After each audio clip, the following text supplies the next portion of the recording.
channel yang akan terus membahas berbagai kisah dan sejarah yang ada di Nusantara. Kami ucapkan terima kasih banyak untuk kalian yang selalu mendukung perkembangan channel ini, dalam membahas berbagai kisah dan sejarah yang ada di bumi pertiwi ini. Pada kesempatan kali ini admin akan membahas kisah singkat yang sangat menarik, yaitu sejarah Prabu Siliwangi dan masuknya Islam ke tanah Pasundan. Pakuan Pajajaran menjadi kerajaan yang cukup lama dalam mempertahankan ajaran leluhur, yaitu 500 tahun mempertahankan ajaran Hindu di tataran Sunda. Hingga akhirnya pada masa Prabu Siliwangi atau yang bernama asli Prabu Pamanah Rasa, tanah Sunda menjadi kerajaan Hindu-Buddha terbesar di Jawa Barat.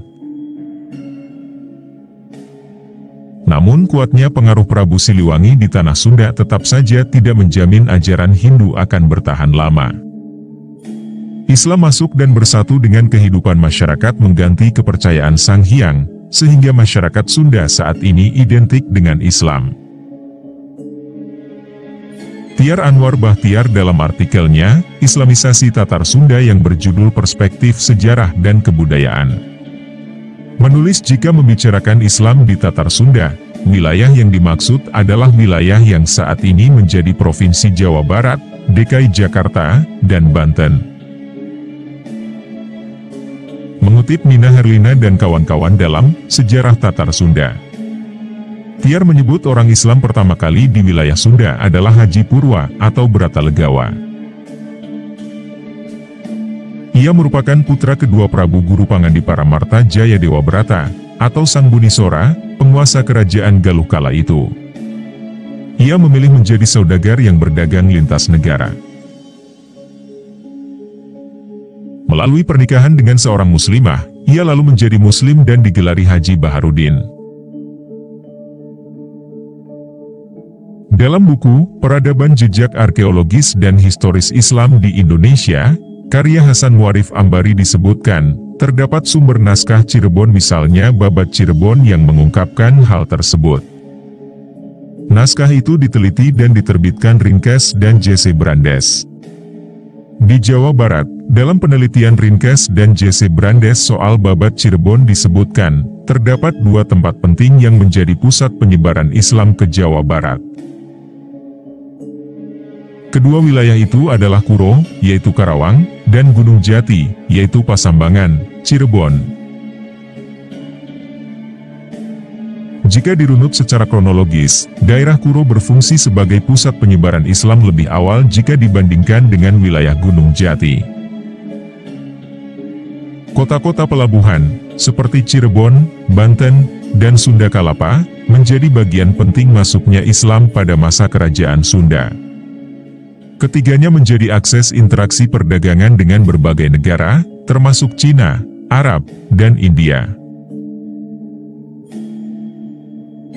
Selain itu, penyebaran Islam di Jawa Barat tidak lepas dari pengaruh berdirinya pesantren Kuro di Karawang pada tahun 1418. Syekh Kuro atau Syekh Hasanuddin sendiri berasal dari Kamboja. Awal mula maksud kedatangannya ke Jawa untuk berdakwah di Jawa Timur, namun ketika singgah di Pelabuhan Karawang, Syekh Urum meneruskan perjalanannya ke timur. Lantas ia menikah dengan seorang gadis Karawang dan membangun pesantren di Kuro.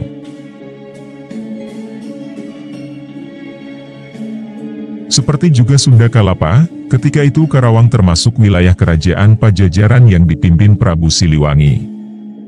Ketika Sang Prabu mengunjungi pesantren Kuro, beliau jatuh hati pada seorang santri bernama Subang Larang. Menurut carita Purwaka Caruban Nagari, karya Pangeran Arya Cirebon yang ditulis pada tahun 1720. Nama asli dari Nyai Subang Larang adalah Kubang Kencana Ningrum. Ia merupakan anak dari Ki Gedeng Tapa yang lahir pada tahun 1404. Ki Gedeng sendiri adalah seorang syah bandar, atau pimpinan pelabuhan Muara Jati di pantai utara Jawa Barat. Pelabuhan ini termasuk ke dalam kekuasaan kerajaan kecil Singapura. Sebelum memperistri Nyai Subang Larang, Prabu Siliwangi harus memenuhi beberapa syarat yang diberikan oleh guru sang calon istri, yakni Syekh Hasanuddin, dari Pondok Kuro, Pura Dalem Karawang. Yang pertama, Nyai Subang Larang harus menjadi permaisuri saat Prabu Siliwangi menduduki tahta raja. Dan yang kedua yaitu, ia diperbolehkan tetap menganut agama Islam sebagai kepercayaannya, karena Nyai Subang Larang merupakan penganut Islam yang taat dan murid kesayangan Syekh Hasanuddin. Dari perkawinan ini melahirkan 3 anak, Pangeran Walang Sungsang, Nyai Larasantang, dan Pangeran Kian Santang. Pangeran Walang Sungsang dan Nyai Larasantang sempat berguru pada Ki Gendeng Jumajan Jati. Menelusuri awal penyebaran Islam di Tatar Sunda, pada tahun 1418 sampai tahun 1527. Sejumlah tokoh yang menyebarkan Islam di tanah Sunda yaitu, seperti Syekh Kuro, Kian Santang, Pangeran Syarif Lubang Buaya, Pangeran Papak, Dato Tanjung Kait, Kumpo Datuk Depok, Dato Tonggara, Dato Ibrahim Condet, dan Dato Biru Rawa Bangke. Pola penyebaran Islam di tanah Sunda selaras dengan Islamisasi yang berlaku di Jawa secara keseluruhan. Pendekatan yang digunakan ialah cara-cara damai dan persuasif. Kebudayaan dan keyakinan pra-Islam, seperti Sunda Wiwitan, dikikis secara perlahan, dan tanpa ada faktor pemaksaan.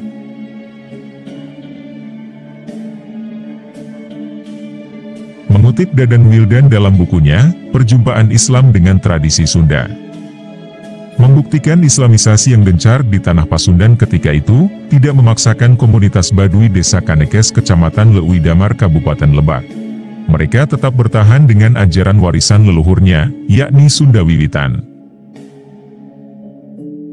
Selain itu sikap dan karakter keterbukaan yang ditunjukkan oleh masyarakat Jawa pada umumnya, pada dasarnya dilatar belakangi oleh watak dasar mereka yang lentur terhadap agama luar. Meski animisme telah berakar kuat sepanjang peradaban Nusantara, hal itu tidak membuat mereka antipati terhadap keyakinan baru. Puncak keberhasilan dakwah Islam di Jawa, khususnya Tatar Sunda adalah pada masa Wali Songo.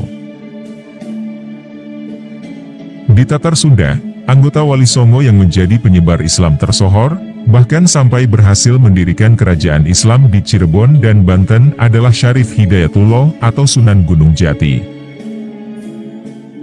Ibu Sunan Gunung Jati adalah Nyai Rara Santang, yaitu putri dari Sri Baduga Maharaja Prabu Siliwangi dari Nyai Subang Larang. Sementara ayahnya adalah Syarif Abdullah bin Nur Alam bin Jamaluddin Akbar, yang cukup terkenal bagi kalangan sufi di tanah air. Sunan Gunung Jati adalah seorang ulama tasawuf, yang mana para penyebar Islam yang beraliran tasawuf, selalu mengedepankan metode kultural sebagai langkah awal memulai dakwah Islam. Mereka melepaskan masyarakat dari hukum kasta yang diberlakukan pada periode pra-Islam, yang cenderung elitis dan menguntungkan satu kasta dengan menindas kasta yang terbawah.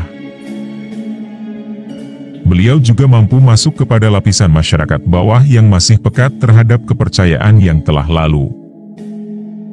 Kemudian ia mencari apa yang dibutuhkan, kegemaran, kebiasaan masyarakat, dan apa problem yang terjadi di masyarakat untuk kemudian diberi solusi. Dari sini pun kita dapat mengetahui bahwa Islam diterima dengan baik oleh masyarakat Sunda, dan Islam disebarkan secara damai. Karena pada dasarnya Sunan Gunung Jati menggunakan metode yang diterapkan oleh baginda Rasulullah. Tuntunan Rasulullah bahwa dalam berdakwah harus dibina atas 4 dasar pokok, yaitu al-huluj balahah, yaitu alasan yang jitu, al-asalibul hakimah, yaitu suasana kata yang bijaksana dan penuh hikmah. Dan juga al-adabus samiyah, yaitu sopan santun yang mulia, dan as-siyasatul hakimah, yaitu siasat yang mulia.